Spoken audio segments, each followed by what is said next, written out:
Alabama lost to Vanderbilt as the number one team in America at the time, 40-35 to the Vanderbilt Commodores. It previously before that loss, Alabama had won their last 23 straight games against Vanderbilt. Vanderbilt ended up, tearing down the goalposts, taking it down to Broadway in Nashville. Ended up in the river. And it's funny enough, I saw a report that to counter the $100,000 fine that the school received, they put that goalpost up for auctioning to match what that penalty was. So that's pretty smart by Vanderbilt students. But getting to the game, this was by far a super embarrassing loss for the program, one that's going to be remembered for a very long time as one of the most embarrassing losses in the program's history. And if you're first time head coach Caleb Deboer, that's one of the last things you want to be a part of in your very first season at Alabama. No one, the fan base was definitely not going to give him a break because you're not Nick Saban. No, there's a standard with Alabama football that whoever you bring in, you're expected to be competing for national championships. And for the first few weeks, it looked like Alabama was rising back to what Bama fans are used to seeing with Nick Saban. We thought, hey, this really is a brand new era with Caleb Deboer, and he is the right guy for the job. They took out Georgia, a team that everyone said, a lot of analysts said was so much better than Bama.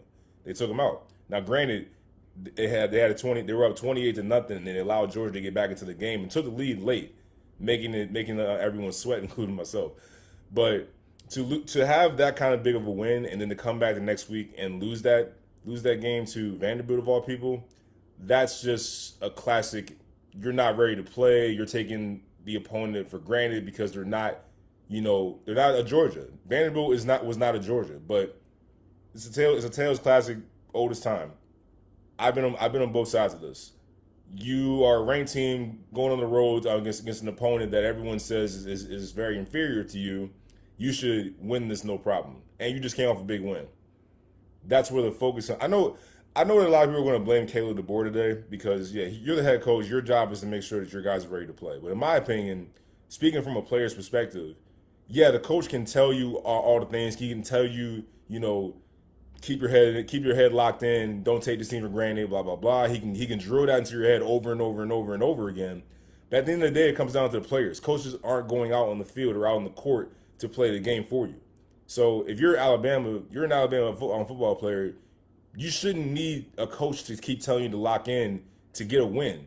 Especially in college football, the way the things are set up, you have to win. You can't, have losses like that knowing how the college football playoff is set up. Now I know it's different this year with it being 12 teams, but at the same time, you can't really afford losses. Still, it can jeopardize your positioning and dare I say cause you to not make the playoffs.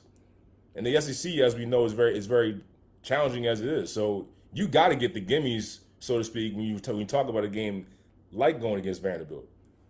So at the end of the day, I put more blame on the players more so than the head coach because you got to go out there and execute and keep your focus and understand that, yeah, we had a great win against Georgia, a team that we weren't expected to beat, so to speak. But then we can't come back and lay an egg against a team that we're supposed to dominate. So all that leading to, look, it's a very embarrassing loss. I think Jalen Milroe has lost that Heisman trophy that I think he was number one going into this week as the favorite to win the Heisman. I would understand if that was gone because that simply just can't happen. That's just my opinion. Again, I'm not blaming Caleb DeBoer for that. He didn't go out there and throw a pick six. He didn't go out there and turn the ball over. Alabama's defense, you just allowed Vanderbilt to run all over you. They did whatever they wanted. So where was the toughness? Where was the 1-2 at the line of scrimmage? I thought Vanderbilt absolutely dominated you the entire game. That simply just can't happen. That's not on coach, I don't think. I think a lot of that is really on the players. You got to put every win, every loss aside. You can celebrate it, or you can whimper about it for a day, but after that you got to erase it and move on to the next one. So you've had an ultimate high. Now you got to deal with doing an ultimate low. They got a chance. They still have a chance to get back into it. They have a game this weekend against South Carolina, but if I'm Bama, you really need to lock in because you can't really afford another loss, or you will put your season in jeopardy as far as making the college football playoff.